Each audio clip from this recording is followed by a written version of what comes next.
জন্য বা প্রেজেন্টেশনের জন্য কি অলরেডি গ্রুপ করে দেওয়া আছে তোমাদের সেকশনগুলোতে? স্যার বর্তমানে নাই, করে নিতে হবে। আচ্ছা, বর্তমানে নাই, করে নিতে হবে। সো তোমাদের সাথে আমি আগে শেয়ার করে রাখছি এর জন্য যাতে তোমাদের জন্য সুবিধা হয়। সো প্রেজেন্টেশন 5টা টিমে হবে, 10 জন করে, টোটাল 50 জন, মোরলেস যেহেতু তোমরা 50 জন করে স্টুডেন্ট, সো 5টা টিম হবে, প্রত্যেক টিম হচ্ছে 10 জন করে। এবং তোমরা এখন থেকেই চিন্তা ভাবনা করো যে আমি এটা তোমাদের উপরে ছেড়ে দিলাম, তোমরা হচ্ছে টিম ফর্ম করো, প্রত্যেক টিম হচ্ছে 10 জন করে থাকবে। এখন তোমার যার সাথে ভালো লাগে বা হচ্ছে যার সাথে একটু কমফোর্ট ফিল হয় তাদের সাথে হচ্ছে টিম ফর্ম করো, বাট একটা জিনিস চেষ্টা করো, সেটা হচ্ছে টিম এমন ভাবে ফর্ম করো যাতে টিমের সবাই হচ্ছে কাজ করে, টিম যাতে অ্যাক্টিভ হয়, এবং মেল ফিমেল রেশিও একটু মোটামুটি মেনটেন করো। এমন না যে ছেলেরা সব একদিকে মেয়েরা সব আরেক দিকে, এরকম যাতে না হয়। আরেকটা জিনিস সেটা হচ্ছে অ্যাসাইনমেন্টটা, প্রেজেন্টেশন এবং অ্যাসাইনমেন্ট দুইটাই হচ্ছে টিম ওয়াইজ করবে। 10 জনের টিমটা মিলে হচ্ছে অ্যাসাইনমেন্টটা করবে, প্রেজেন্টেশনটা রেডি করবে, তারপর প্রেজেন্ট করবে। অ্যাসাইনমেন্ট কিন্তু সবাইকে সাবমিট করতে হবে, প্রত্যেক টিমে। ধরে টিম এতে হচ্ছে 10 জন আছে, টপিক একটাই, তোমরা একটা টপিকের উপরে 10 জন কাজ করবে, কিন্তু 10 জনকে অ্যাসাইনমেন্ট সাবমিট করতে হবে। কিন্তু প্রেজেন্টেশনটা যখন দিবে, একটাই প্রেজেন্টেশন, তখন পুরো টিম মিলে তোমাদের যার যার মনে হয় যে সবচেয়ে ভালো প্রেজেন্টেশন দিতে পারবে, বা এরকমও থাকে অনেক সময় যে একটু উইকনেস তার মধ্যে আছে বাট সে চাচ্ছে একটু প্রেজেন্টেশন স্কিলটা। প্রেজেন্টেশনের মূল উদ্দেশ্য তো এটাই, প্রেজেন্টেশনের মূল উদ্দেশ্য কিন্তু এইটা না যে যে ভালো সেই প্রেজেন্টেশন দিবে। প্রেজেন্টেশনের মূল উদ্দেশ্য হচ্ছে যে উইকনেস, যার মধ্যে উইকনেস রয়েছে তার যাতে প্রেজেন্টেশন স্কিলটা একটু ভালো হয়। সো চেষ্টা করবে যাদের এই জড়তাগুলো রয়েছে যাতে এই প্রেজেন্টেশনের মাধ্যমে তুমি কিছুটা হলেও সেই জিনিসটা ডেভেলপ করতে পারো। সো অ্যাসাইনমেন্ট এবং প্রেজেন্টেশন আমি হচ্ছে টপিক দিয়ে দিব তোমাদের সাথে, বাট তোমরা হচ্ছে এখন থেকে এটা একটু জেনে রাখো, প্লাস হচ্ছে টিম ফর্ম করা শুরু করে আর কি এখন থেকেই। আর 4 number you presenting and editing, আচ্ছা 4 নাম্বার যে ক্লাসে সেটা হচ্ছে আমরা শেষ করব। 5 নাম্বার ক্লাস হচ্ছে আমাদের ক্লাস টেস্ট 1 হবে এবং আমরা নতুন একটা চ্যাপ্টার শুরু করব। সো সবাই ক্লাস টেস্ট গুলোতে পার্টিসিপেট করার চেষ্টা করবে। খন্দকার ও মায়ের ফ্রেন্ড সাব্বির, তুমি কিছু বলবে? জি স্যার। হ্যাঁ বলো। স্যার অ্যাসাইনমেন্ট তো সবাই আলাদা আলাদা ভাবে জমা দিবে, কিন্তু সবার কি সেমটাই হবে নাকি আলাদা আলাদা করে জমা দিতে হবে স্যার? এটা একটু ক্লিয়ার করলে ভালো। যেমন, আমার কথা শোনা যাচ্ছে? জি স্যার। ধরো টিম, ধরো হচ্ছে 10 জন করে, 5টা টিম, তো 5টা টিমের জন্য 5টা টপিক থাকবে।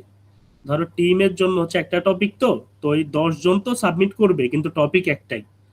যার ফলে এটা দেওয়ার কারণ হচ্ছে 10 জন মিলে ব্রেইন স্টর্মিং করে ওই টপিকটা নিয়ে ডিটেল অ্যানালাইসিস করবে, ভালো করে জানবে, ভালো করে পড়বে, এবং প্রত্যেকে আবার সেগুলো লিখবে। বুঝে আসছে? জি স্যার, সেটা বলতেছি। গ্রুপে যে 10 জন থাকবে, 10 জন আলাদা আলাদা করে নিজের মতো করে লিখে জমা দিবে, সবারটা তো সেম হবে না, সেটাই স্যার। আমি সেটা বুঝে নেই, আমি যেটা বুঝালাম, তোমরা 10 জনের টিম, 10 জনের টিম মিলেই ওই অ্যাসাইনমেন্টটাকে রেডি করবে। আগে হচ্ছে একটা অ্যাসাইনমেন্টের উপর কাজ করবে, 10 জনের টিম মিলে একটা অ্যাসাইনমেন্টের উপর কাজ করবে। ধরো হচ্ছে অ্যাসাইনমেন্টের প্রথম 20% একজন লিখলো, পরের 30% একজন লিখলো, পরের 20% একজন লিখলো। লিখার পর সেটাকে হচ্ছে মার্চ করো, মার্চ করে একটা একটা অ্যাসাইনমেন্টে কমপ্লিট করো, তারপর বাকি সব অ্যাসাইনমেন্ট হচ্ছে জমা দিবে, 10 জন। আমি কি বুঝাতে পেরেছি জি স্যার। ওমর? এটা একটু ক্লিয়ার হয় না? বাকি কি কারো কোনো কনফিউশন আছে? কোনো কনফিউশন থাকলে আমাকে বলো।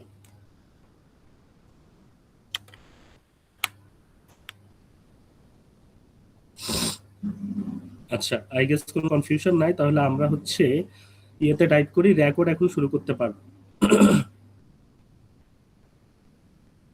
রেকর্ড কি হচ্ছে? জি স্যার। আমার স্ক্রিন কি দেখা যাচ্ছে ঠিকঠাক ভাবে? Engineering economics. জি স্যার।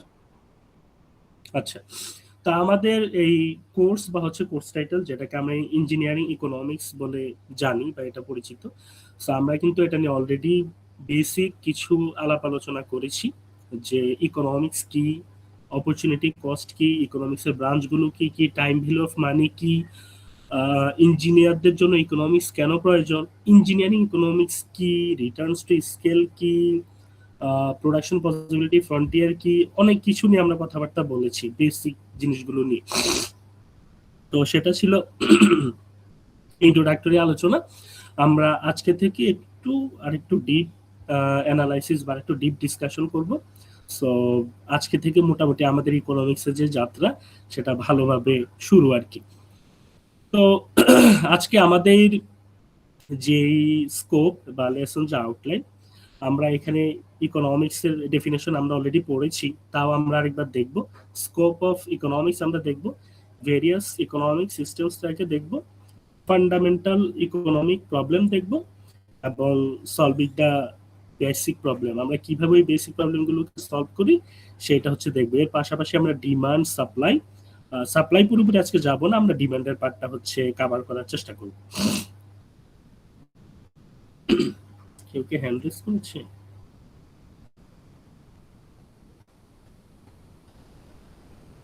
এখানে অ্যাডমিট কি তোমরা দিতে পারবে না নাকি আমাকেই দিতে হবে?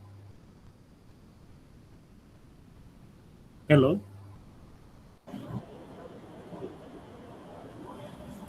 ওমর। জি স্যার, দেওয়া হয়েছে স্যার। আচ্ছা ঠিক আছে, কজ না হলে আমাকে এখানে বারবার আসতে হবে, তো আমার ক্লাসের ফ্লোটা একটু নষ্ট হবে। আমি একটু যাচ্ছি তাহলে আমার ক্লাসে। সো ইকোনমিক্স আমরা যেটা বলেছি, economics is the study of how society manages its scarce resources, অর্থাৎ স্ক্যার্স রিসোর্সকে বা কম সম্পদকে, সীমিত সম্পদকে আমরা কিভাবে বেস্ট এফিশিয়েন্ট ওয়েতে ম্যানেজ করতে পারবো সেটা নিয়ে ইকোনমিক্স কথাবার্তা বলে। এবং এটাই শুধু ইকোনমিক্সের সংজ্ঞা না, এক একজন একাডেমিশিয়ান, এক একজন ইকোনমিস্ট ইকোনমিক্সটাকে মোটামুটি মোরলেস একইভাবে সংজ্ঞায়িত করেছে। তাদের ল্যাঙ্গুয়েজ হয়তো একটু ঠান্ডার কারণে সমস্যা হচ্ছে, তাদের ল্যাঙ্গুয়েজ হয়তো ভিন্ন, ডিফারেন্ট, কিন্তু মানে ভিতরে যে মিনিং, ইনার মিনিং সেটা প্রায় একই বা same. So economics is the study of how society manages its scarce resources, অথবা economics is the science of how individuals and societies deal with the fact that wants are greater than the limited resources available to satisfy those wants.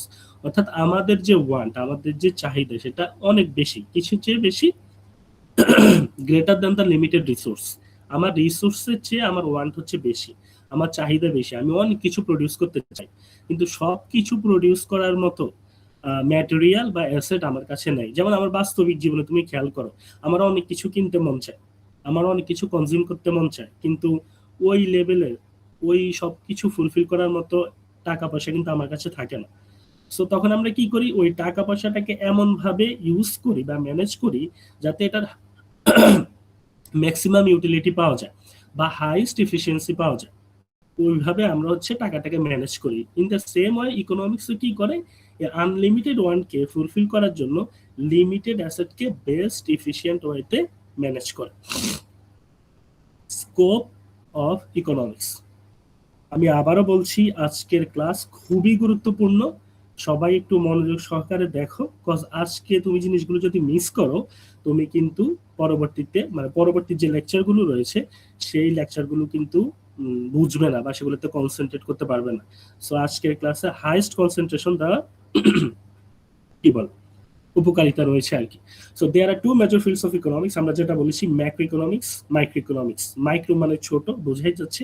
So micro economics কি নিয়ে কথা বলে, সেটা হচ্ছে economic agent such as consumers, মানে সে individual নিয়ে কথাবার্তা বলে, হাউস হোল্ড, স্পেসিফিক বিজনেস, ছোট ছোট ফার্ম, ছোট ছোট ইন্ডাস্ট্রি, সেগুলো নিয়ে যেটা ডিসকাশন করে, সেগুলো নিয়ে যেটা কথা বলে সেটা হচ্ছে micro economics. It analyses how this entities make decision, set prices and interact in specific market. অর্থাৎ কিভাবে আমরা ইন্ডিভিজুয়ালরা ডিসিশন মেক করি, কিভাবে হচ্ছে একটা মার্কেটে, ছোটখাটো একটা মার্কেটে প্রাইস সেট হয়, অথবা কিভাবে এই যে সাপ্লায়ার এবং হচ্ছে বায়ার কিংবা হচ্ছে কনজিউমার এবং হচ্ছে প্রোডিউসার তারা কিভাবে ইন্টারেক্ট করে একজন আরেকজনের সাথে, সেটাই মাইক্রো ইকোনমিক্স কথাবার্তা বলে। এবং ম্যাক্রো ইকোনমিক্স কি বলে, studies the economy as whole, পুরা ইকোনমি নিয়ে কথা বলে। সে আনএমপ্লয়মেন্ট নিয়ে কথা বলে, সে জিডিপি নিয়ে কথা বলে, গ্রোথ রেট নিয়ে কথা বলে, পার ক্যাপিটা ইনকাম নিয়ে কথা বলে। হ্যাঁ, মানে একটা ব্রড ইন্ডাস্ট্রি নিয়ে সে হচ্ছে কথাবার্তা বলে। সো ম্যাক্রো এবং মাইক্রো ডিফারেন্স হচ্ছে এখানে। ভেরিয়াস ইকোনমিক সিস্টেম খুবই গুরুত্বপূর্ণ। Capitalism, communism, mixed economy. আমরা তো পড়লাম যে ইকোনমিক্স পড়লাম। এখন ইকোনমিক সিস্টেমটা কি, অর্থাৎ একটা দেশের ইকোনমি বা অর্থনীতি কিভাবে বা কোন ওয়েতে পরিচালিত হয়। ক্যাপিটালিজম যেটাকে আমরা বলি পুঁজিবাদ, কমিউনিজম যেটাকে আমরা বলি সমাজতন্ত্র, এবং আরেকটা হচ্ছে মিক্সড ইকোনমি, মানে হচ্ছে দুইটা মিক্সচার। কেউ কি আমাকে বলতে পারবে বর্তমানে পৃথিবীতে এখানের কোন ইকোনমিক সিস্টেমটা সবচেয়ে বেশি মানে প্রচলিত, যেটা সবচেয়ে বেশি ইউজ করা হয়? কারো কোনো আইডিয়া আছে? ক্যাপিটালিজম।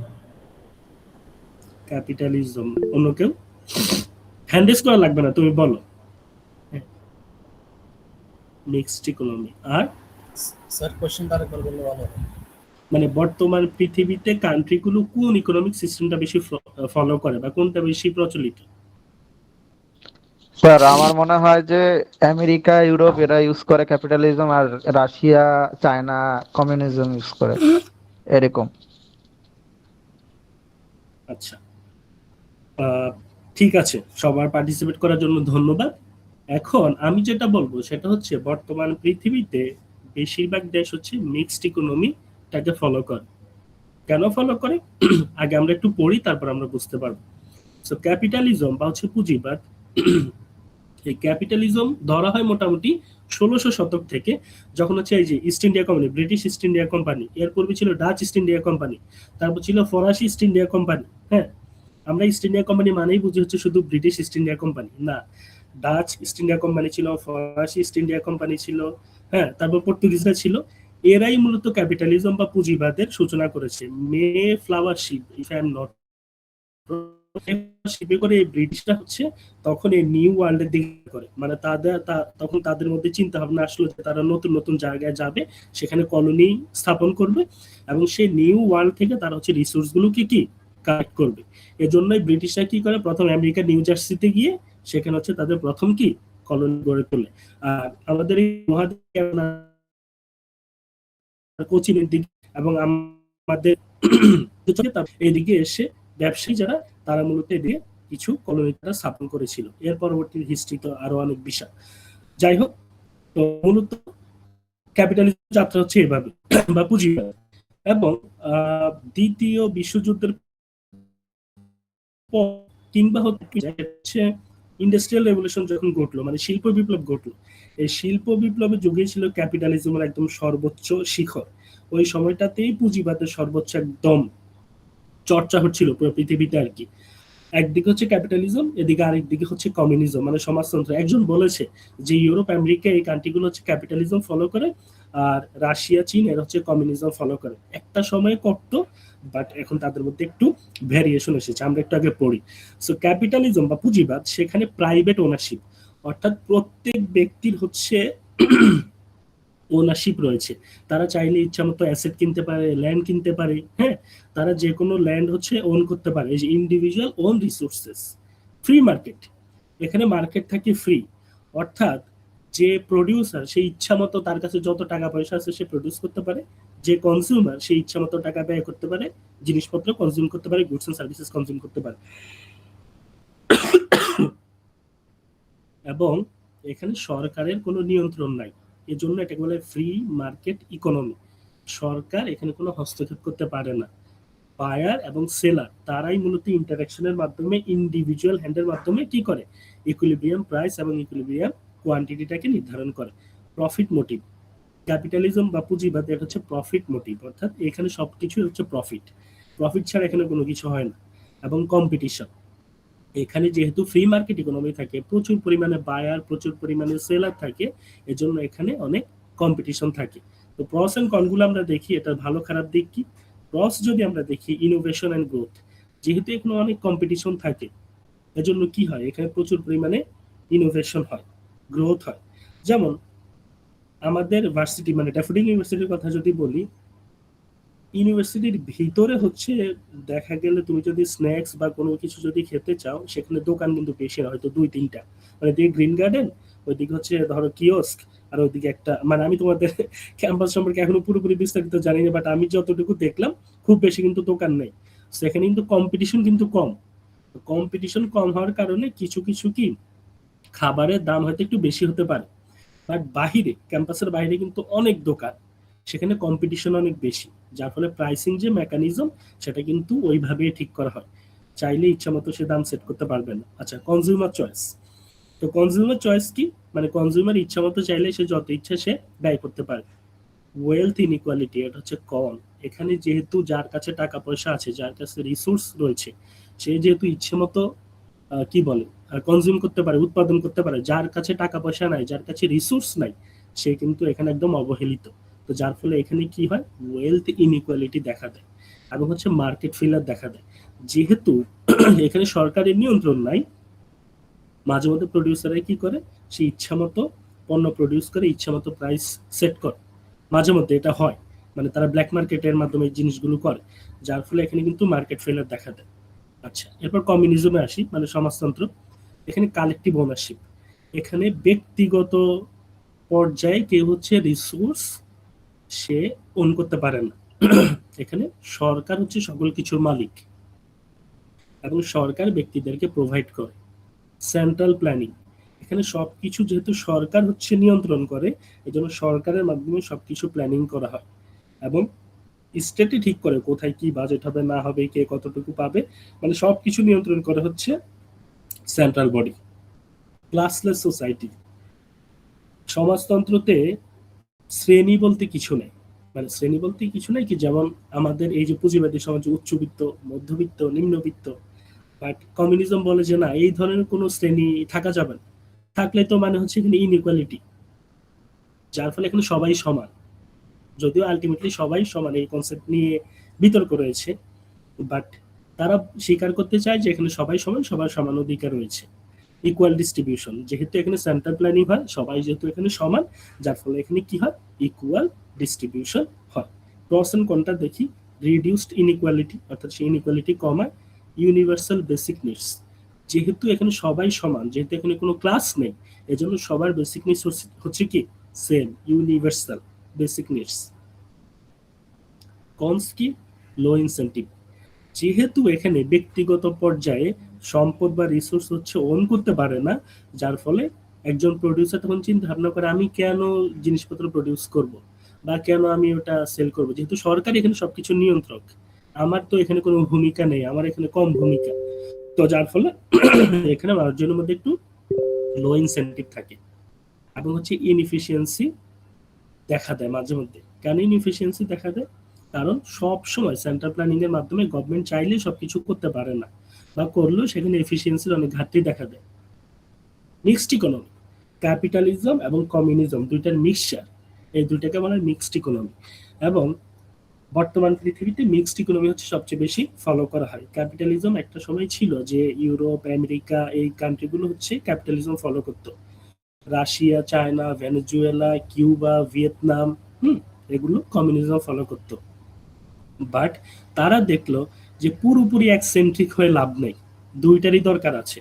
তখন বেশিরভাগ কান্ট্রি কি করলো, মিক্সড ইকোনমিতে সুইচ করলো। এখন ওই মিক্সড ইকোনমির মধ্যে আরেকটা একটু কিছু ভেরিয়েশন আছে, যেমন চায়না এক ধরনের মিক্সড ইকোনমি ফলো করে, তারা এটাকে সোশ্যাল ডেমোক্রেসি বলে। ইউরোপ, আমেরিকা কিন্তু আবার আরেক ধরনের মিক্সড ইকোনমি ফলো করে। আবার নর্ডিক যে কান্ট্রিগুলো, Finland, Denmark, Iceland, Sweden, Norway, হ্যাঁ, তারা আরেক ধরনের মিক্সড ইকোনমি ফলো করে। সো মিক্সড ইকোনমির মধ্যে অনেক ধরনের ডিফারেন্সিয়েশন রয়েছে। আচ্ছা, ডুয়াল ওনারশিপ, অর্থাৎ এখানে পাবলিক হচ্ছে কি, মানে সরকার বা হচ্ছে সেন্ট্রাল অথরিটি, তারা হচ্ছে রিসোর্স অন করতে পারে, প্রাইভেট হচ্ছে কি রিসোর্স অন করতে পারে। মিক্সড। রেগুলেটেড মার্কেট, এখানে ফ্রি মার্কেট রয়েছে সেটা সত্য, বাট যখন মার্কেটে কোনো মার্কেট ফেইলার দেখা দেয়, কোনো সমস্যা দেখা দেয়, বা যখন ইচ্ছা মতো একটা দাম সেট করা হয়, বা মাঝে মধ্যে ওই যে সয়াবিন তেলের কথা আমি বলি বা ওয়েলের কথা বলি, বা কোন একটা পণ্যের দাম হচ্ছে প্রচুর বেড়ে গেল, তখন সরকার কি করে, হস্তক্ষেপ করে বাজারের মধ্যে। তখন ওই খাদ্য অধিদপ্তর গিয়ে কি বলে যে না, তুমি এটা এত টাকা বেশি সেল করতে পারবে না, তোমাকে একটা মানে প্রাইস আমি সেট করে দিলাম, তুমি এটার উপরে যেতে পারবে না বা এটার নিচে নামতে পারবে না। তো সরকারও কি করে, ফ্রি মার্কেট সেটা সত্য, বাট এখন সরকার একটু হস্তক্ষেপ করে যখন সমস্যা দেখা দেয়। সোশ্যাল ওয়েলফেয়ার, এখানে সোশ্যাল ওয়েলফেয়ার অর্থাৎ এখানে যে সেফটি নেটগুলো অর্থাৎ আমার যে বেসিক নিডগুলো সেটাকে হাইস্ট প্রায়োরিটি দেওয়া হয়। এই যে যেটা আমি ফিনল্যান্ড, তারপর নরওয়ে, সুইডেন, আইসল্যান্ড যেগুলোর কথা বললাম, নর্ডিক কান্ট্রিগুলো, এগুলো তো তোমার থেকে প্রচুর পরিমাণে ট্যাক্স নেয়, সেটা সত্য, কিন্তু ট্যাক্সের বিনিময়ে তোমাকে এডুকেশন ফ্রি দিচ্ছে, তোমার হেলথ সার্ভিস ফ্রি দিচ্ছে, তোমাকে নানা ধরনের সোশ্যাল সেফটি নেট দিচ্ছে তারা। সো তারা কিন্তু মানুষের ওই ওয়েলফেয়ারটাকে চিন্তা করে। নর্ডিক কান্ট্রিগুলো পুরো একদম ডিফারেন্ট এখানের মধ্যে। ব্যালেন্সড গোল, এখানে যেহেতু দুইটার মিক্সচার, এখানে এফিসিয়েন্সি এবং ইকুইটি দুইটা মিক্স করা হয়, অর্থাৎ এখানে দুইটাই নিশ্চিত হয়। প্রস এন্ড কন কি, ফ্লেক্সিবল এন্ড প্র্যাগম্যাটিক, অর্থাৎ এটা একটু ফ্লেক্সিবল এবং বাস্তবধর্মী, প্র্যাগম্যাটিক, যে একদম পুরোপুরি ক্যাপিটালিজম না, একদম পুরোপুরি কমিউনিজম না, দুইটার মিক্সচার এবং খুবই বাস্তবধর্মী। যখন যেটা প্রয়োজন পড়ে তখন সেটা ইউজ করা হয়। মিটিগেটস এক্সট্রিমস, ওই যে যেটা বললাম, একদম ক্যাপিটালিজমের দিকে ঝুঁকে পড়ছে না, মানে এক্সট্রিম হয়ে যাচ্ছে না, অথবা একদম কমিউনিজমের দিকে চলে যাচ্ছে না, দুইটার মিক্সচার। পলিসি টেনশন, এখানে একটা সমস্যা, যেহেতু এখানে দুইটার মিক্সচার, সো ক্যাপিটালিজমের পলিসি একরকম, কমিউনিজমের পলিসি একরকম, আরেক রকম আর কি। সো যখন দুইটার মিক্সচার থাকে তখন সেখানে পলিসিগুলো তৈরি করতে কিন্তু সমস্যা ফেস করতে হয়, অনেক কিছু বিবেচনায় নিতে হয়, কেমন, যার ফলে এখানে একটু পলিসি নিয়ে সবসময় একটু চিন্তা থাকে। এবং ব্যুরোক্রেটিক কমপ্লেক্সিটি, কি বলে, ওই প্রশাসনিক যে জটিলতা, আমলাতান্ত্রিক যে জটিলতা, এখানে একটু বেশি দেখা দেয়। তবে নর্ডিক কান্ট্রিগুলো দেখিয়েছে যে না, আমরা মিক্সড ইকোনমি হয়ে কি আমরা এফিসিয়েন্সি একদম হাইস্ট রেখেছি। তারা কিন্তু এই মিক্সড ইকোনমির সবচেয়ে ভালো উদাহরণ। তারাও যদিও সোশ্যাল ডেমোক্রেসি কাইন্ড অফ এরকম আর কি। চায়নাও সোশ্যাল ডেমোক্রেসি, বা চায়নার মডেলটা আবার একটু অন্যরকম, আমেরিকার মডেল আরেক রকম, ইউরোপের মডেল এক এক রকম। সো তোমরা একটু বেসিক জেনে রাখো, বাট যখন তোমরা ওই দেশের ইকোনমি নিয়ে পড়াশোনা করবে তখন আরো বিস্তারিত বুঝতে পারবে। আচ্ছা আচ্ছা, এখানে যাওয়ার আগে আমাকে একটু বলো, কারো এখানে কোনো মানে প্রশ্ন আছে কিনা বা কোনো সমস্যা আছে কিনা এতটুকু পর্যন্ত?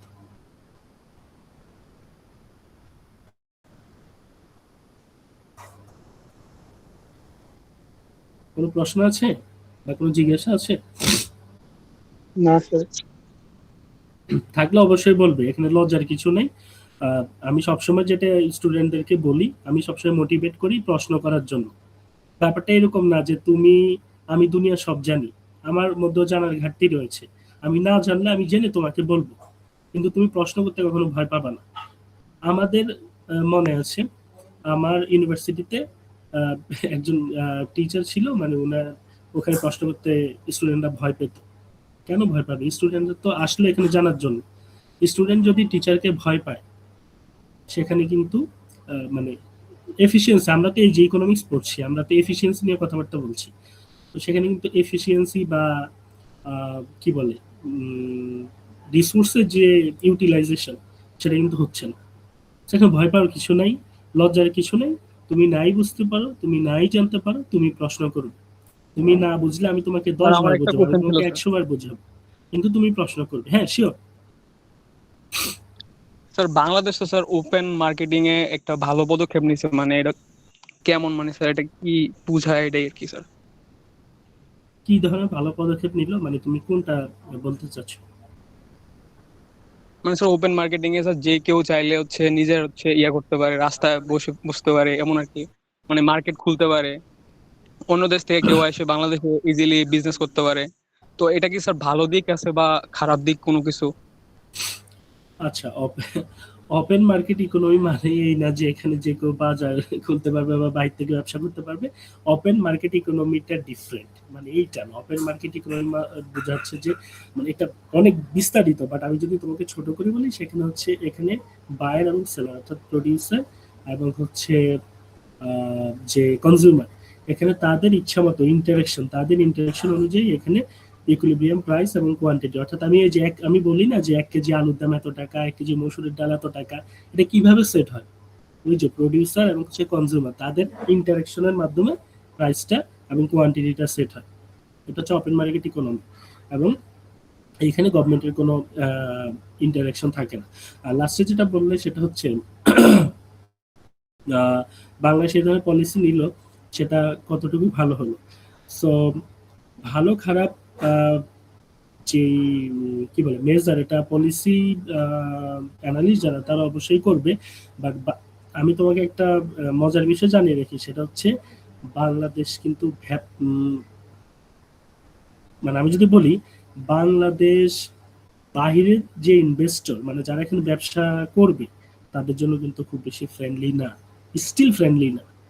তুমি হংকং এ যাও, তুমি সিঙ্গাপুরে যাও, তুমি ধরো কাতারে যাও, তুমি সেখানে যে সার্ভিসগুলো পাবে, মানে ধরো তুমি ওখানে ইনভেস্ট করতে চাও, তুমি ওইখানে যেভাবে তোমার সুবিধা মতো প্লাস হচ্ছে ভালোভাবে তুমি করতে পারবে।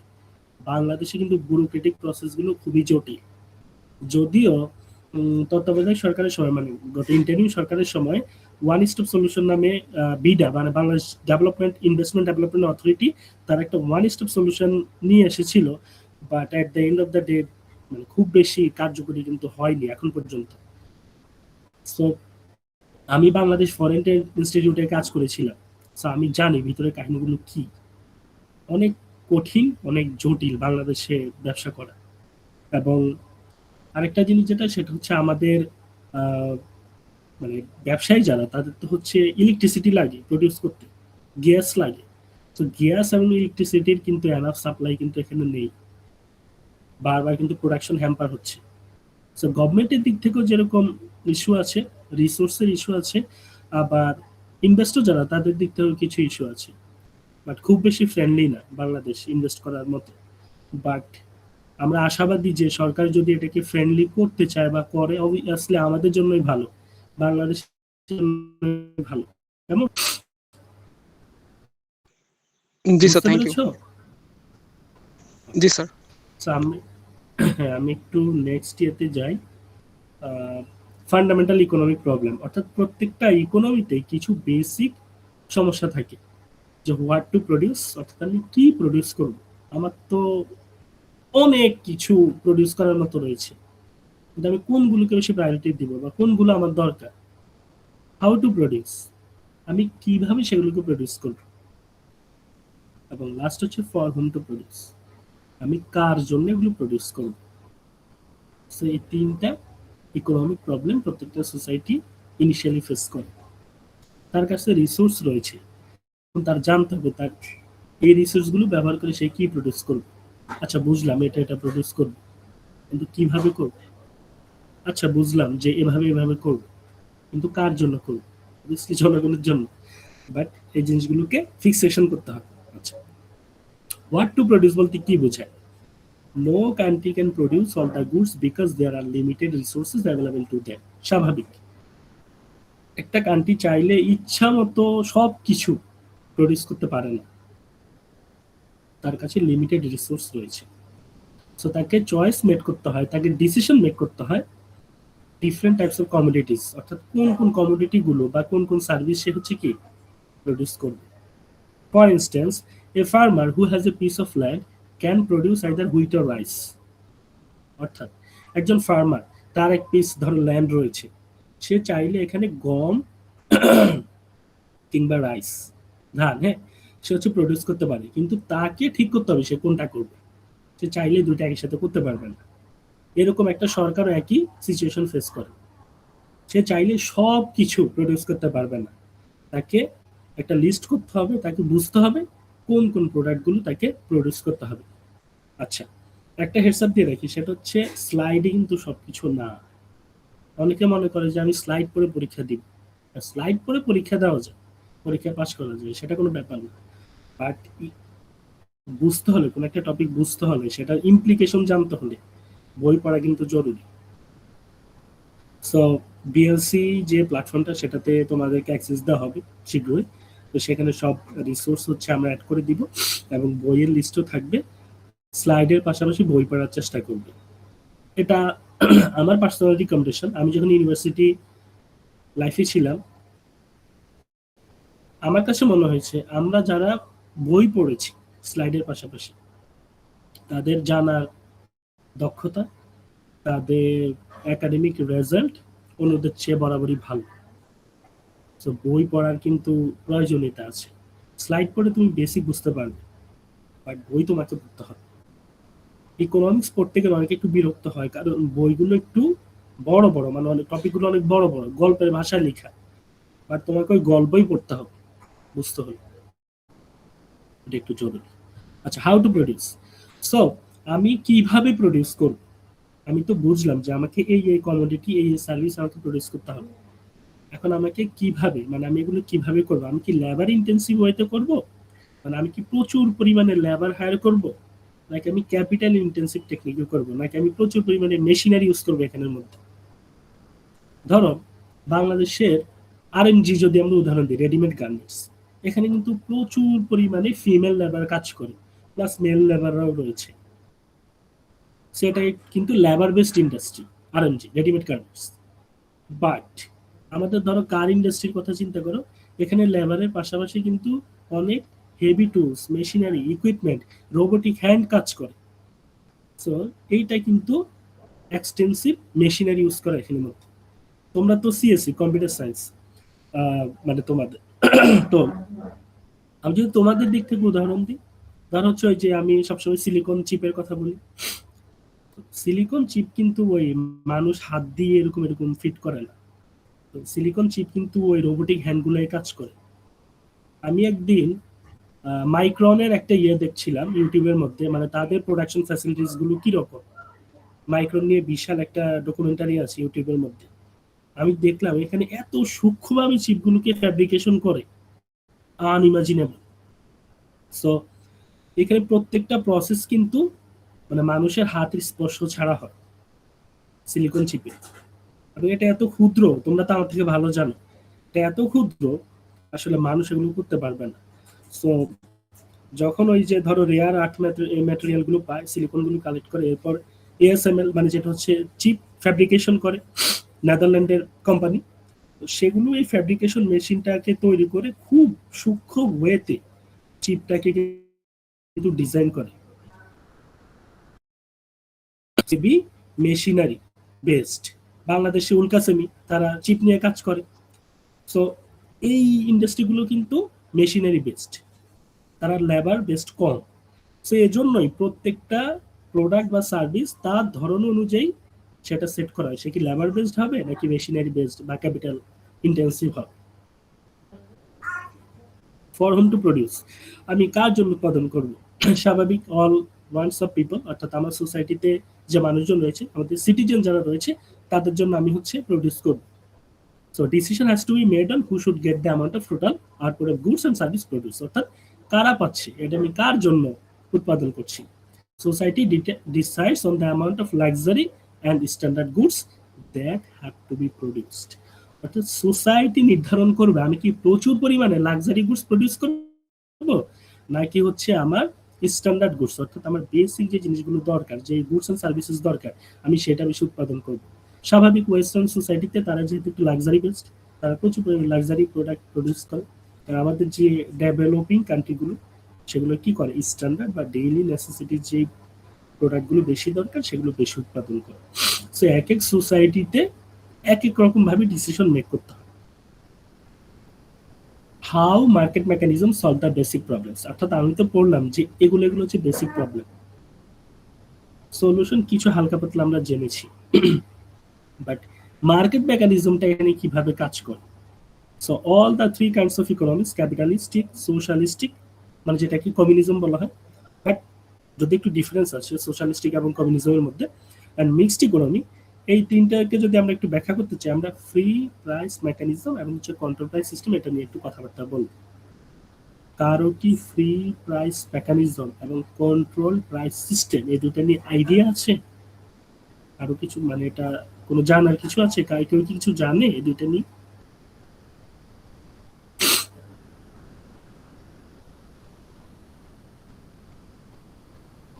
কোনো আইডিয়া আছে?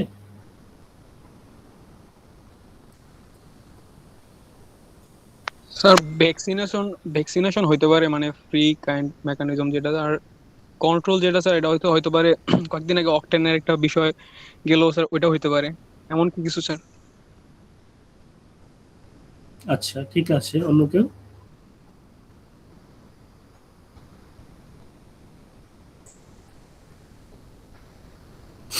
আচ্ছা ধরে নিলাম জানে না, নাই জানতে পারে, না জানাই স্বাভাবিক।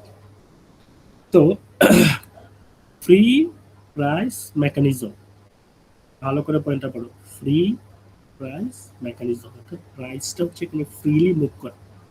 আমরা পড়েছিলাম যে ডিমান্ড এবং সাপ্লাই। দেখো ভালো করে খেয়াল করো, খুব ভালো করে, এটা হচ্ছে ডিমান্ড কার্ভ, লালটা ডিমান্ড কার্ভ, এটা হচ্ছে ডাউনওয়ার্ড স্লোপিং মানে হচ্ছে নিম্নমুখী। আর সাপ্লাই কার্ভ হচ্ছে আপওয়ার্ড স্লোপিং অর্থাৎ ঊর্ধ্বমুখী। ডিমান্ড কার্ভ কেন ঊর্ধ্বমুখী? এইদিকে হচ্ছে ওয়াই অ্যাক্সিস হচ্ছে প্রাইস, আচ্ছা এদিকে হচ্ছে প্রাইস, এদিকে হচ্ছে কোয়ান্টিটি, অর্থাৎ এই গ্রাফটা প্রাইস এবং কোয়ান্টিটির সম্পর্ক দেখাচ্ছে। এক্স অ্যাক্সিসে কোয়ান্টিটি, ওয়াই অ্যাক্সিসে হচ্ছে প্রাইস। আচ্ছা ডিমান্ড কার্ভ কেন ডাউনওয়ার্ড স্লোপিং? কারণ হচ্ছে সাধারণত যখন কোন একটা প্রোডাক্টের প্রাইস বেড়ে যায় আমরা সেটা কি করি, কম ডিমান্ড করি বা কম কনজিউম করি, যার ফলে প্রাইস এবং কোয়ান্টিটির সাথে ইনভার্স রিলেশনশিপ। এর জন্যই ডিমান্ড কার্ভ হচ্ছে কি ডাউনওয়ার্ড স্লোপিং। সাপ্লাই কার্ভ কেন আপওয়ার্ড স্লোপিং? কারণ কোন একটা প্রোডাক্টের প্রাইস যখন বেড়ে যায় তখন প্রোডিউসার বেশি পরিমাণে সাপ্লাই দেয়, এজন্য সাপ্লাই কার্ভ আপওয়ার্ড স্লোপিং, কারণ প্রাইস এবং কোয়ান্টিটির সাথে পজিটিভ রিলেশনশিপ রয়েছে। আবারও বলছি, ডিমান্ড কার্ভ কেন ডাউনওয়ার্ড স্লোপিং? কারণ প্রাইস এবং কোয়ান্টিটির সাথে ইনভার্স রিলেশনশিপ। আর সাপ্লাই কার্ভ কেন আপওয়ার্ড স্লোপিং?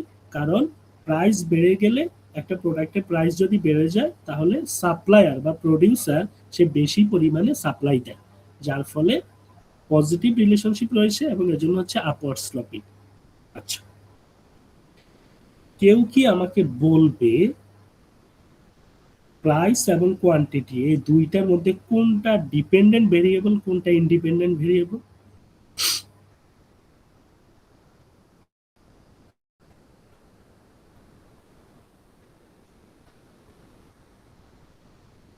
ফাংশন তো তোমরা পড়েছো, তোমরা তো সায়েন্সের স্টুডেন্ট। Sir price dependence. বলো অন্য কেউ আমাকে।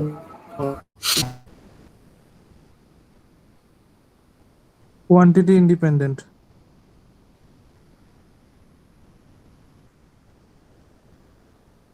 অন্য কেউ?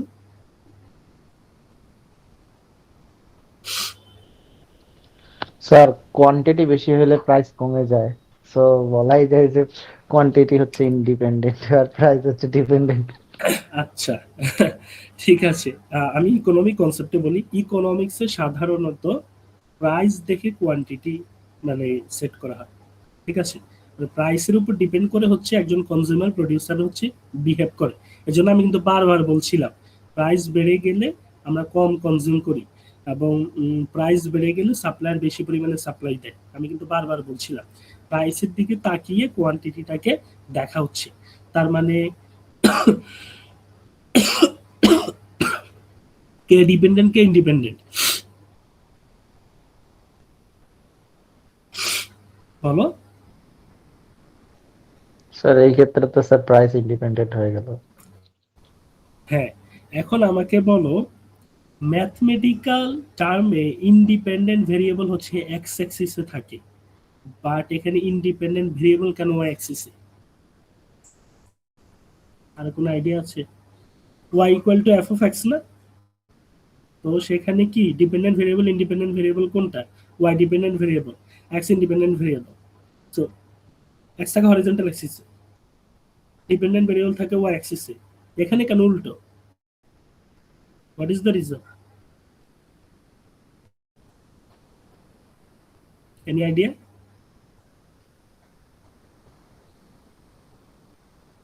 আচ্ছা ম্যাথমেটিক্যাল টার্মের উল্টো সিস্টেম বা উল্টো ফরম্যাট হচ্ছে ইকোনমিক্সে ফলো করা হয়। কেন ফলো করা হয়? আলফ্রেড মার্শাল নামের একজন ইকোনমিস্ট, সেই মূলত এই সিস্টেমটা চালু করেছিল নিজেদের সুবিধার্থে, বোঝার সুবিধার্থে, এবং এটাকে মার্শালিয়ান ক্রস বলা হয়। মার্শালিয়ান ক্রস এজন্যই হচ্ছে ম্যাথমেটিক্যাল সিস্টেমের উল্টো ফরম্যাট। এখানে ইন্ডিপেন্ডেন্ট ভেরিয়েবল যেটা সেটা ওয়াই অ্যাক্সিসে, আর ডিপেন্ডেন্ট ভেরিয়েবল যেটা সেটা হচ্ছে কি এক্স অ্যাক্সিসে, এবং এটাকে মার্শালিয়ান ক্রস বলা হয়। বোঝার সুবিধার্থে ভেরিয়েবল গুলোকে উল্টে দেওয়া হয়েছে। আচ্ছা, যেটা বললাম ডিমান্ড এবং হচ্ছে সাপ্লাই, ডিমান্ড কার্ভ এবং সাপ্লাই কার্ভ একটা পয়েন্টে ছেদ করে, এবং সেই পয়েন্টটা হচ্ছে ই পয়েন্ট, এই যে ই পয়েন্ট, এবং এটাকেই বলা হয় market equilibrium point. Market equilibrium point. Market equilibrium point থেকে আমি যদি বাম দিকে রেখাটা নিই এবং নিচে যদি রেখাটা নিই, তার মানে কি market equilibrium price 10, market equilibrium quantity 100। এখন কথা হচ্ছে যে স্যার এখানে 50, 100, 150 এগুলো কিভাবে আসলো? এটা হচ্ছে ওই ডিমান্ডের একটা শিডিউল থাকে, চার্ট থাকে, আমরা সামনে দেখবো। সাপ্লাইয়ের একটা চার্ট থাকে, ওই ডিমান্ড চার্ট থেকে সাপ্লাই চার্ট থেকে হচ্ছে কার্ভগুলোকে আঁকতে হয়। তখন হচ্ছে ওই অনুযায়ী ফিগারগুলো মানে কি বলে এখানে সংখ্যাগুলো বসানো হয়। আর তুমি যদি র্যান্ডম আঁকো, মানে র্যান্ডম যদি তুমি এক্সপ্লেন করতে চাও এখানের মধ্যে, তুমি চাইলে এখানের মধ্যে ধর 120, এখানে 170, এখানে 60 তুমি দিতেই পারো। মানে যখন র্যান্ডম হচ্ছে ক্যালকুলেট মানে কি বলে ড্র করবে, তখন তুমি তোমার মতো করে একটা ফিগার হচ্ছে মানে কি বলে একটা অ্যামাউন্ট হচ্ছে দিবে। বাট তোমাকে এটা খেয়াল রাখতে হবে, তোমাকে কিন্তু প্রাইস বাড়ার সাথে সাথে সরি প্রাইস কমার সাথে সাথে দেখো 15 প্রাইসে কোয়ান্টিটি কতটুকু ডিমান্ড, এই যে ডিমান্ড কার্ভ। 15 প্রাইসে আমার কোয়ান্টিটি ডিমান্ড হচ্ছে 50, 10-এ হচ্ছে 100, 5-এ হচ্ছে কত 150। তার মানে প্রাইস যত কমছে আমার কোয়ান্টিটি এদিকে কি কনজাম্পশন তত বাড়ছে, ডিমান্ড কার্ভ। সাপ্লাই কার্ভের দিকে তাকাও, এই যে এটা হচ্ছে সাপ্লাই কার্ভ।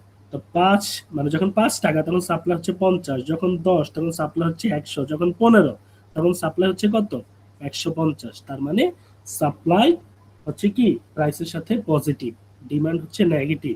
এর জন্য ডাউনওয়ার্ড এবং আপওয়ার্ড স্লোপিং দুইটা একটা পয়েন্টে ছেদ করে, সেখানে বলা ইকুইলিব্রিয়াম পয়েন্ট। এবং ইকুইলিব্রিয়াম পয়েন্ট থেকে বামে গেলে ইকুইলিব্রিয়াম প্রাইস, নিচে আসলে ইকুইলিব্রিয়াম কোয়ান্টিটি। কারো কোনো বুঝার না বুঝলে আমাকে বলো, বা বুঝার কোনো অসুবিধা হলে আমাকে বলো।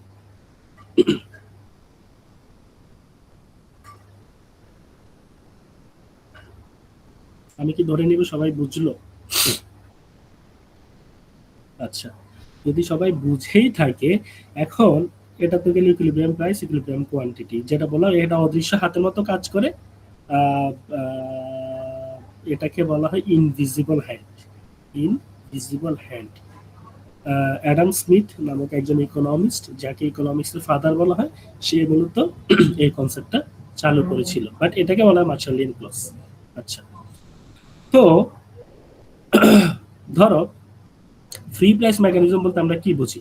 এই ফ্রি প্রাইস মেকানিজম এখানে কিন্তু গভর্নমেন্টের কি কোনো ইন্টারাকশন কিন্তু নাই, মানে তার কোনো কন্ট্রোল নাই।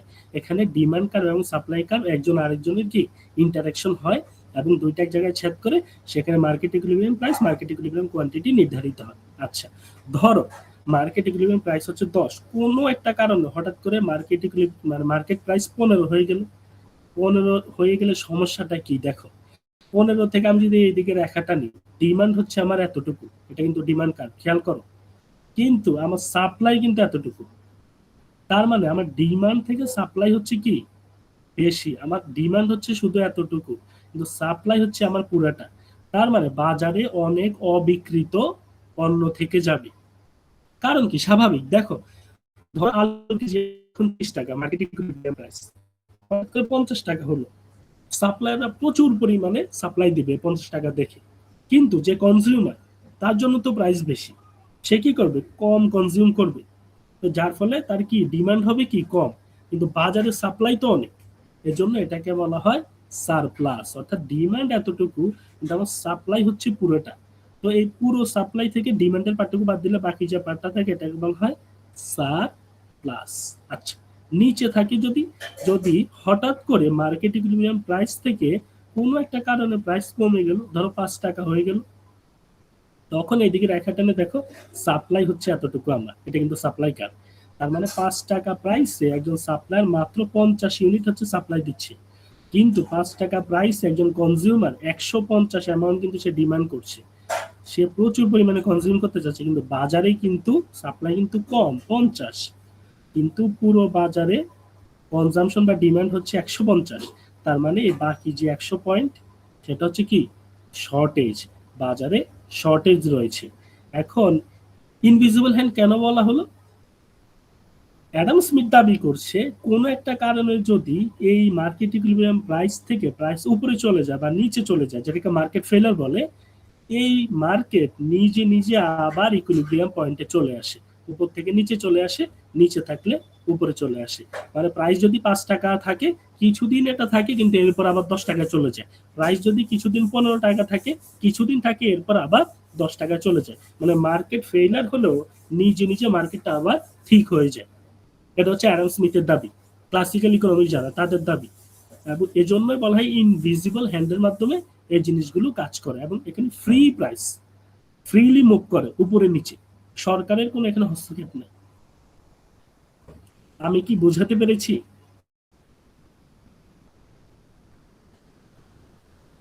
জি স্যার। আমি কি বোঝাতে পেরেছি তোমাদেরকে? মানে তোমাদের কি কোনো সমস্যা হচ্ছে? সমস্যা হলে বলো। তোমরা যদি রেসপন্স না করো আমি কিন্তু বুঝতে পারবো না কি সমস্যা হচ্ছে বা কি।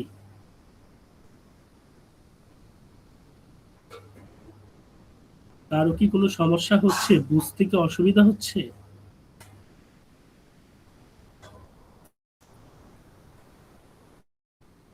ঠিক আছে, আমাদেরকে কিন্তু এত ভেঙে ভেঙে ভেঙে ভেঙে পড়াই নাই। আমাদেরকে ডিমান্ড কার্ভ সাপ্লাই কার্ভ এঁকে ইন্টারসেকশন পয়েন্ট দেখিয়ে জাস্ট হচ্ছে মুখে বলে দিল। আমি কিন্তু তোমাদেরকে প্রত্যেকটা কনসেপ্ট কিন্তু ভেঙে ভেঙে দেখাচ্ছি, বুঝে আসার কথা। বাট অবভিয়াসলি তারপরে না বুঝলে কিন্তু বলবে, অবভিয়াসলি বলবে, তোমাদের বোঝানোর জন্যই তো আসলাম আমি। আচ্ছা, ফ্রি প্রাইস মেকানিজম গেলাম। এরপর আমরা আসি কন্ট্রোল প্রাইস সিস্টেম। শুনেই বোঝা যাচ্ছে এখানে একটা কন্ট্রোল রয়েছে। ফ্রি প্রাইস মেকানিজম হচ্ছে সরকার কি কোনো হস্তক্ষেপ ছিল না, ফ্রিলি মুভ করতে উপরে নিচে। কিন্তু কন্ট্রোল প্রাইস সিস্টেমে সরকার বলছে না, এখানে আমার একটা নিয়ন্ত্রণ থাকবে। কি ধরনের নিয়ন্ত্রণ? এটাকে বলা হয় প্রাইস সিলিং এবং প্রাইস ফ্লোর। সরকার বলে ওই যে ধরো বাজারে আলুর দাম এখন ধরো হচ্ছে নর্মালি একটা বাজারে আলুর দাম থাকে 50 টাকা ধরো, কিন্তু কোনো একটা কারণে বাজারে আলুর দাম পড়ে গেল, ধরো 20 টাকা হলো। এই 20 টাকা অনেকদিন ধরে হওয়ার কারণে এটা প্রডিউসার যারা, আলু প্রডিউসার যারা, তারা কিন্তু ক্ষতিগ্রস্ত হচ্ছে। তখন সরকার কি করলো, যে ঠিক আছে বাজারে 20 টাকা হওয়ার কারণে তো এখানে আলু ব্যবসায়ীরা প্রচুর ক্ষতিগ্রস্ত হচ্ছে, আহ এতদিন তো 20 টাকা করে তোমরা মানে সেল করেছো, বাট তোমাদের প্রচুর লস হয়েছে।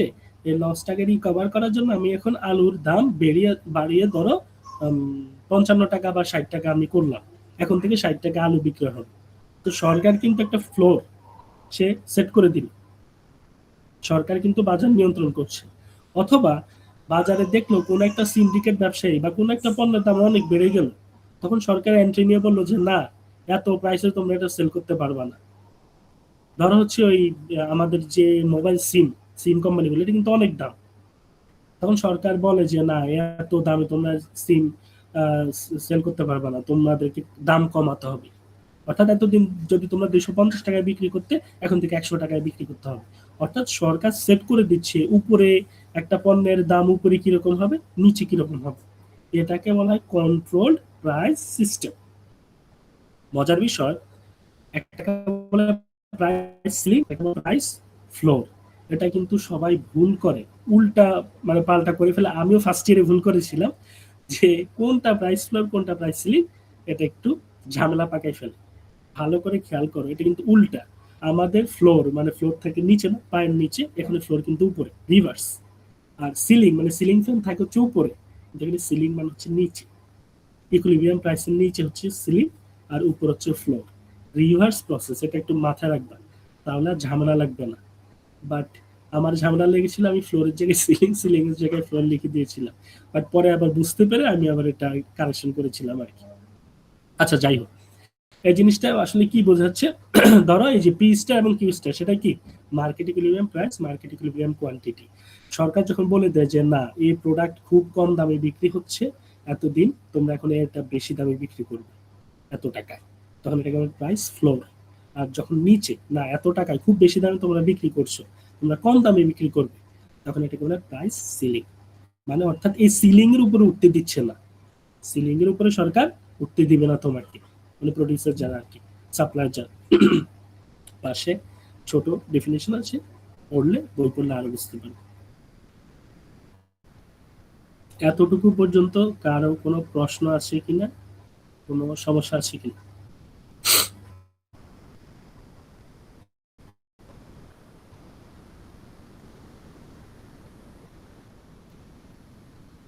আচ্ছা, তো আমরা demand demand demand, supply supply supply পড়ছি, বা ডিমান্ড কি, সাপ্লাই কি, কোয়ান্টিটি, ডিমান্ডের জিনিসগুলো কি সেটা একটু আমরা একটু দেখি। ডিমান্ড, কেউ কি একটু পড়ে আমাকে বলবে যে এখানে ডিমান্ডের নিচে কি লেখা আছে? কেউ একটু আনমিউট করে বলো।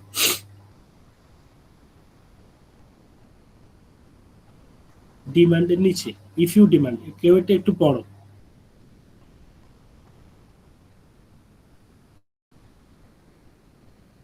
ক্লাসে কি কেউই নাই?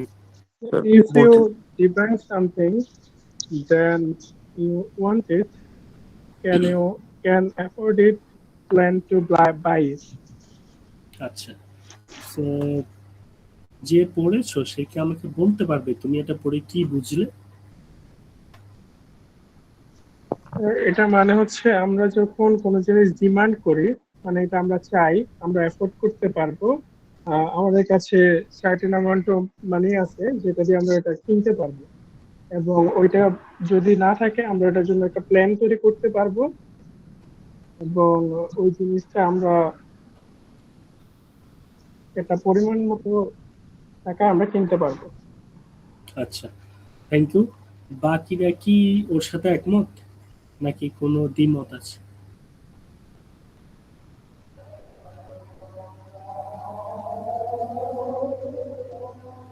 বাকিরা কি ওর সাথে একমত?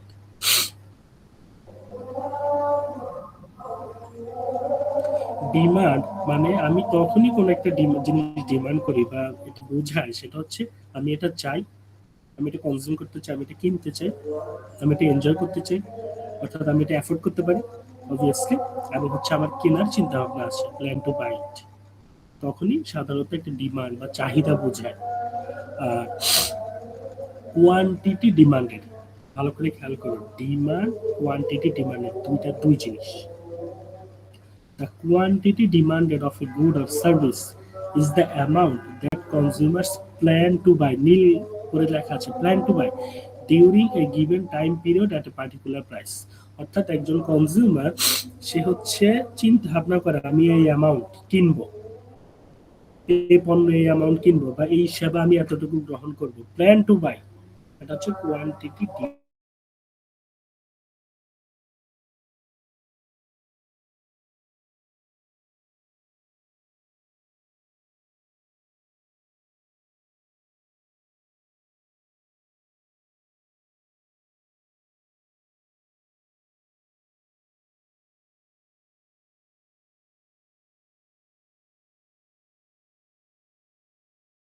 Hello sir. করতে তেমন 30, তার মানে ব্যাপারটা এরকম না যে আমি যা প্ল্যান করেছি আমাকে তাই কিনতে হবে, আমি আমার ইচ্ছে মতো আমার যেটাতে কি বলে এফিসিয়েন্সি ম্যাক্সিমাম হয় আমি সেভাবে কিনবো। স্যার আবার সামটাইমস হ্যাঁ স্যার নেটওয়ার্কের কারণে আপনার কথাগুলো আটকে আসছিল, আরেকবার যদি বলতেন। এখন বোঝা যাচ্ছে? জি স্যার, আপনার নেট অনেক Right. স্লো চলতেছে। এতক্ষণ বলা নাই কেন?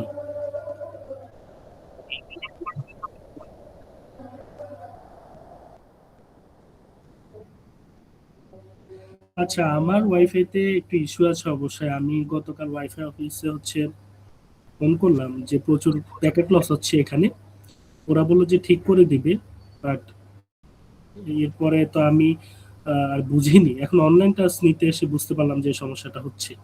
আচ্ছা, আমি একটু ফোনের ডাটায় সুইচ করি দাঁড়ান।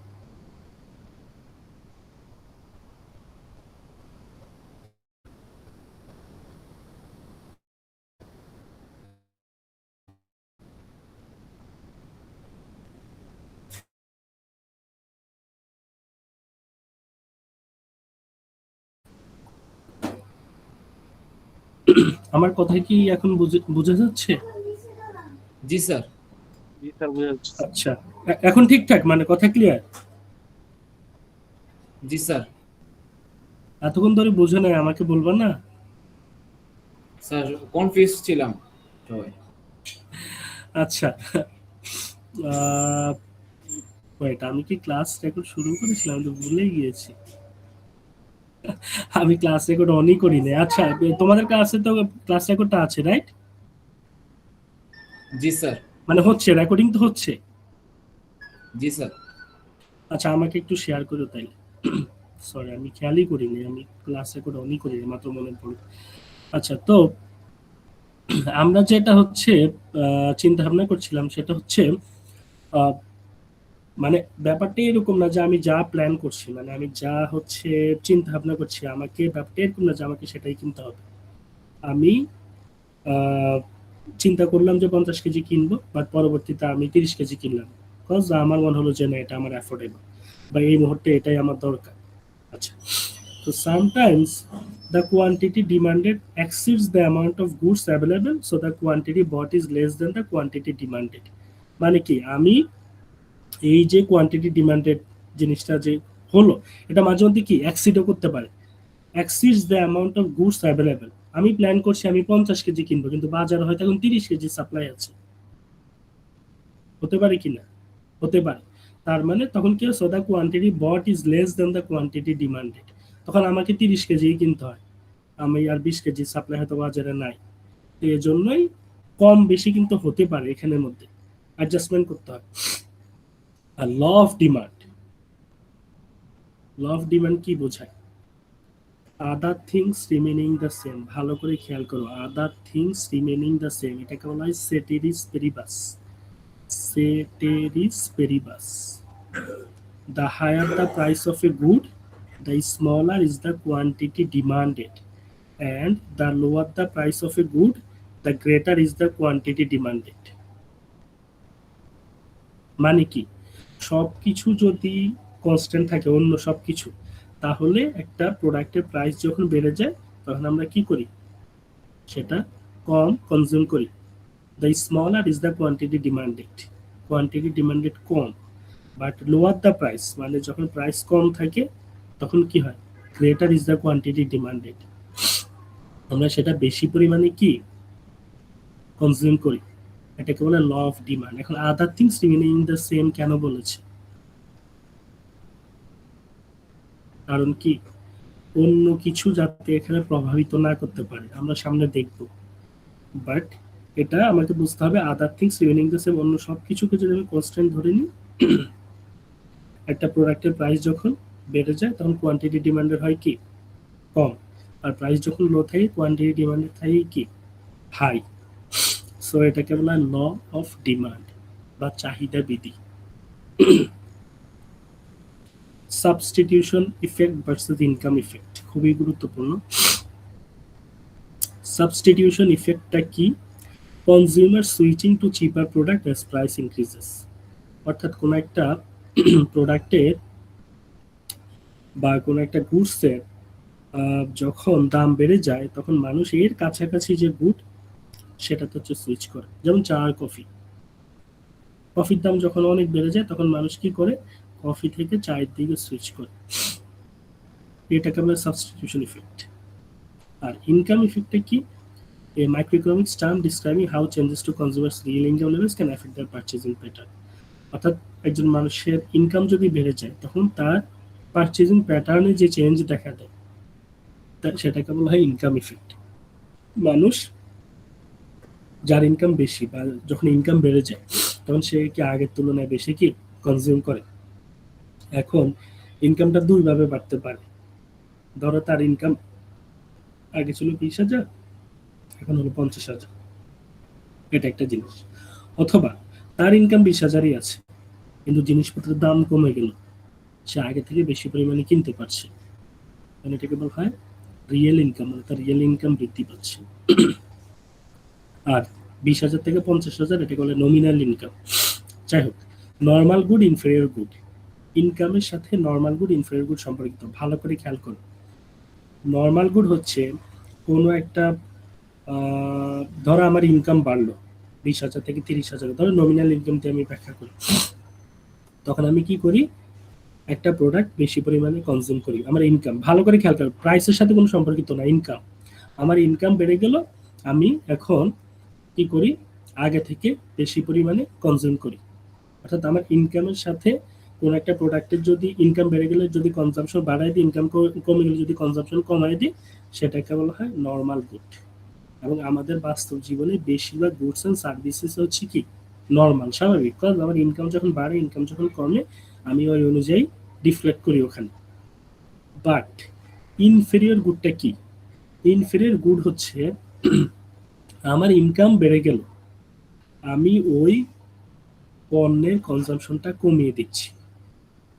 যেমন আমার ধরো আগে স্যালারি ছিল 20,000, আমি পাবলিক বাস দিয়ে, পাবলিক ট্রান্সপোর্ট দিয়ে হচ্ছে অফিসে যেতাম, কিন্তু আমার স্যালারি এখন হচ্ছে 50,000।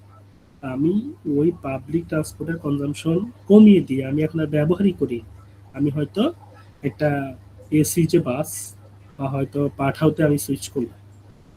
তার মানে আমার ইনকাম বেড়ে যাওয়ায় নেগেটিভ মানে রিভার্স ইফেক্ট দেখা দিচ্ছে, আমি ওই পণ্যটা আগে থেকে কম ব্যবহার করছি। তখন এটাকে বলে inferior good. IT inferior, IT income, not correlated with price. Normal good, inferior good ইনকামের সাথে সম্পর্কিত, প্রাইসের সাথে এটার কোনো সম্পর্ক নেই। আমি কি বোঝাতে পেরেছি?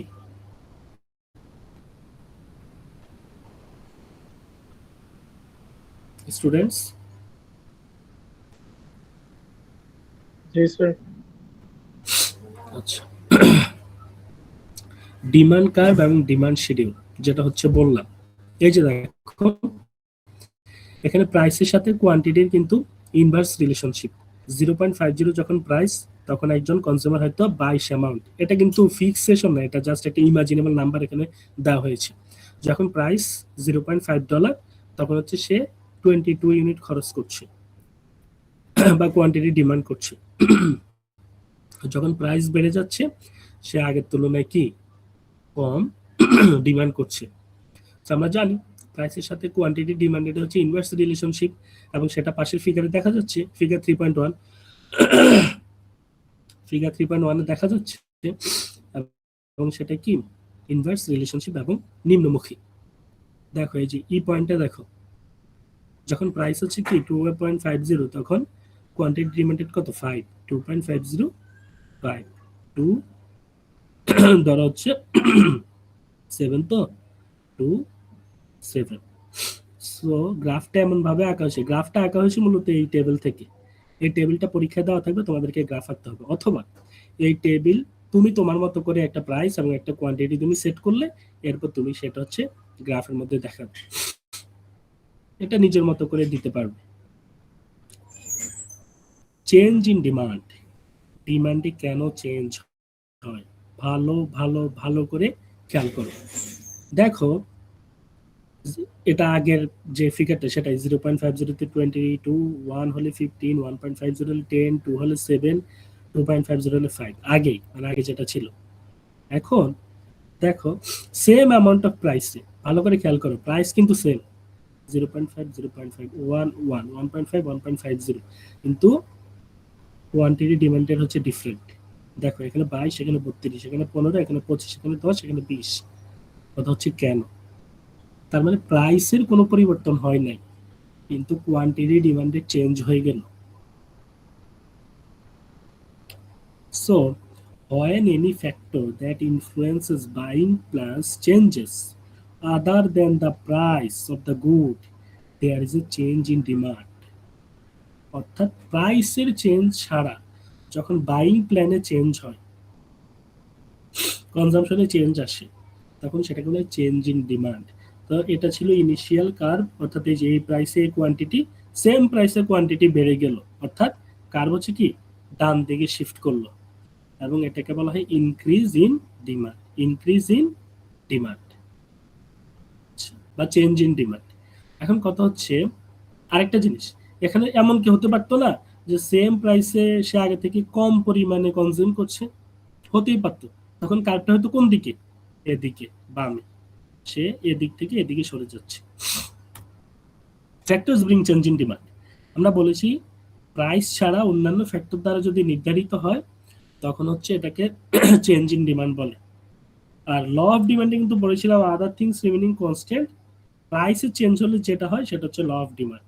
বা চেঞ্জ ইন ডিমান্ডে কিন্তু কি প্রাইসের চেঞ্জ না। কোন ফ্যাক্টরগুলো তাহলে চেঞ্জ করছে এখানে, মানে ডিমান্ডের যে চেঞ্জ হচ্ছে প্রাইসের কোনো এখানে ভূমিকা নাই, তার মানে কিছু না কিছু তো আছে। The price of related goods, ওই যে চা কফি, তোমার কফির দাম প্রচুর পরিমাণে বেড়ে গেল, তুমি আগে থেকে কম কনজাম্পশন করো, তুমি চায়ের দিকে শিফট হচ্ছ, তুমি একটা চিপ, বা ধরো কফির দাম বাড়লোই না, কফির দাম সেম আছে, কিন্তু চা তোমার কাছে খুব হ্যান্ডি একটা আইটেম যেটার প্রাইস অনেক কম, তুমি ওই চিপ প্রোডাক্টের দিকে হচ্ছে সুইচ করবে স্বভাবত। অথচ এটা কি সবসময় না, সবসময় হয় না, বাট ইন জেনারেল কেসে এক্সপেক্টেড ফিউচার প্রাইস, তুমি যদি মনে করো কোনো একটা প্রোডাক্টের প্রাইস সামনের দিনে বেড়ে যেতে পারে, তুমি আগে থেকে স্টক করে রাখো, প্রচুর পরিমাণে কিনে রাখো, তোমার ডিমান্ড এখন অনেক বেশি।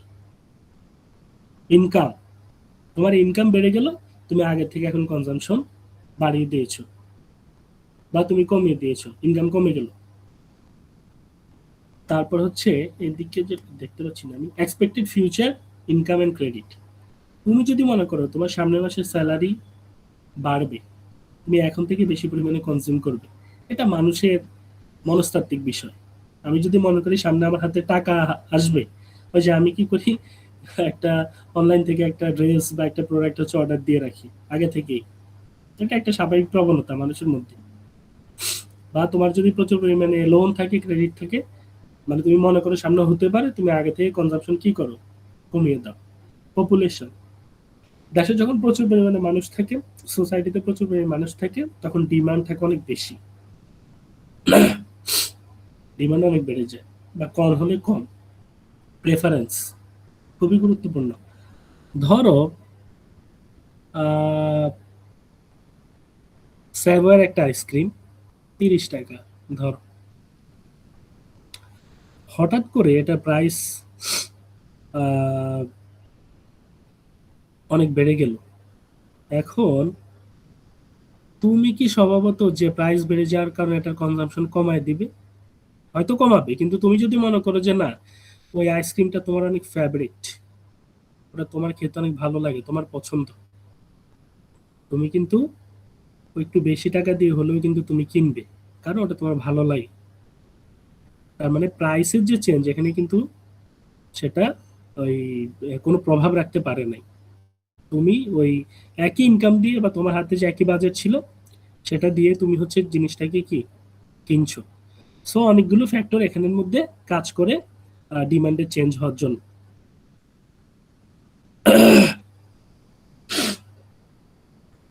আচ্ছা, এ change in the quantity demanded versus change in demand, আমরা তো চেঞ্জ ইন ডিমান্ড পড়েছি, বাট চেঞ্জ ইন কোয়ান্টিটি ডিমান্ডের জিনিসটা কি ভালো করে খেয়াল করো। দেখো, এইটা হচ্ছে ইনিশিয়াল কার্ভ। ইনিশিয়াল কার্ভ, ধরো কোনো একটা কারণে কার্ভটা হচ্ছে ডানে শিফট করলো অথবা বামে শিফট করলো, এই যে আমরা এতক্ষণ দেখেছিলাম প্রাইস ছাড়া, উইদাউট প্রাইস চেঞ্জ ছাড়া যে জিনিসটা হবে সেটা হচ্ছে shifting. Figure 3.3, decrease in quantity demanded, increase in quantity demanded. এই যে দেখো এখানে পড়েছিলাম না আমরা, এই যে দেখো, এই যে কোয়ান্টিটি ডিমান্ডেড চেঞ্জ হচ্ছে, বেড়ে গেল এখানে, তাহলে ইনক্রিজ ইন কোয়ান্টিটি ডিমান্ডেড। যদি কমে যায় তখন বলা হয় ডিক্রিজ ইন কোয়ান্টিটি ডিমান্ডেড, যেটা বললাম যে কোনো একটা কারণ হয়তো কমেও যেতে পারে আগে থেকে।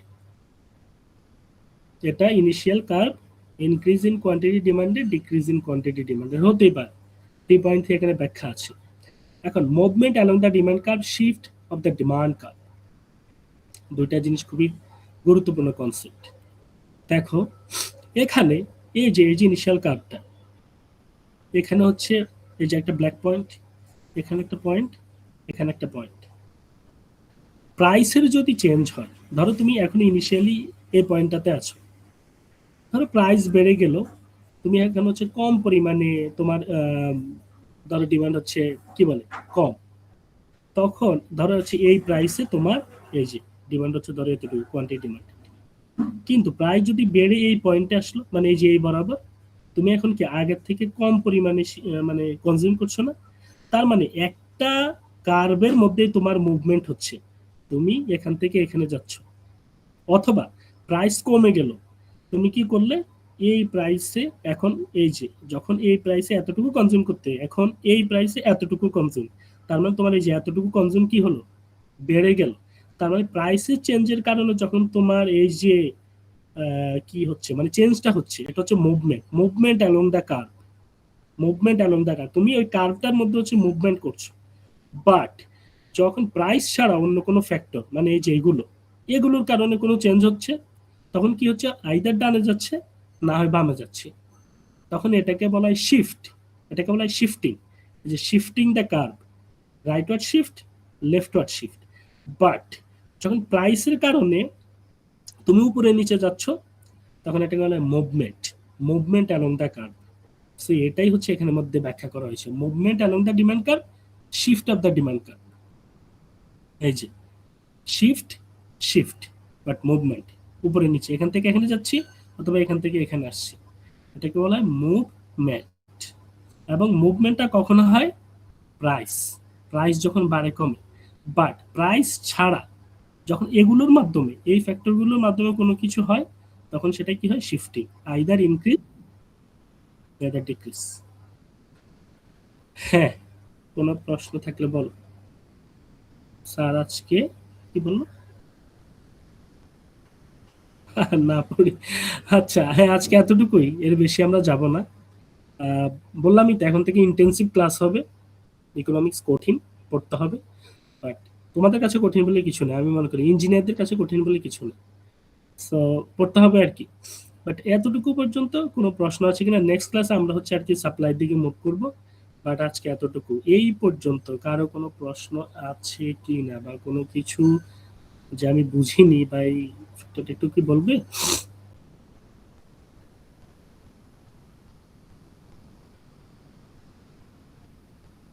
একটু বলো যে আমি কোনো সমস্যা হলো কিনা কোথাও।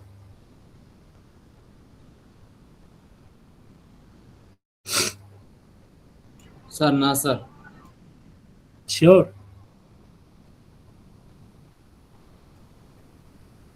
অন্যরা বলো, বাকিরা? ঠিক আছে, so আমি ধরে নিচ্ছি তোমরা বুঝতে পেরেছো। মুস্তাফিজ তুমি কিছু বলছিলে? না স্যার। আচ্ছা, তো আমি ধরে নিলাম তোমরা হচ্ছে বুঝতে পেরেছো, এবং হচ্ছে কি বলে তোমরা বুঝতে পেরেছো, এবং যদি তাও কোনো প্রশ্ন থাকে, কোনো কিছু যদি জানা থাকে অবভিয়াসলি আমাকে জিজ্ঞাসা করবে। আচ্ছা আমি একটু তাহলে অ্যাটেন্ডেন্সটা নিয়ে নেই, আমি একটু সি কে দিয়ে শুরু করতে চাই। সো সি আগে স্যার হচ্ছে সবাইকে দেওয়া যায় না আজকে, অনেকের এটার কারণে স্যার, অন্যান্য প্রবলেম কারণে আজকে হয়তো ক্লাস অ্যাটেন্ডেন্স নাই, এটা যদি সবাইকে কনসিডার করে দেওয়া যায়। এটা কি মানে এথিক্যাল হবে যে যারা হচ্ছে ঈদের বন্ধ বলতে তো আসলে এখন নাই, বাট এই যে 70 জন আমি এখানে দেখতে পাচ্ছি, 71 জন বা 70 জন এই যে জয়েন করলো, তারা ক্লাসে থাকলো, তাদেরকে আমি সহ যারা নেই তাদেরকে আমি পুরোপুরি অ্যাটেন্ডেন্স দিয়ে দিচ্ছি, এটা কি এথিক্যাল হচ্ছে ওমর? স্যার আপনি চাইলেই ইথিক্যাল হবে। আমি চাইলে তো কত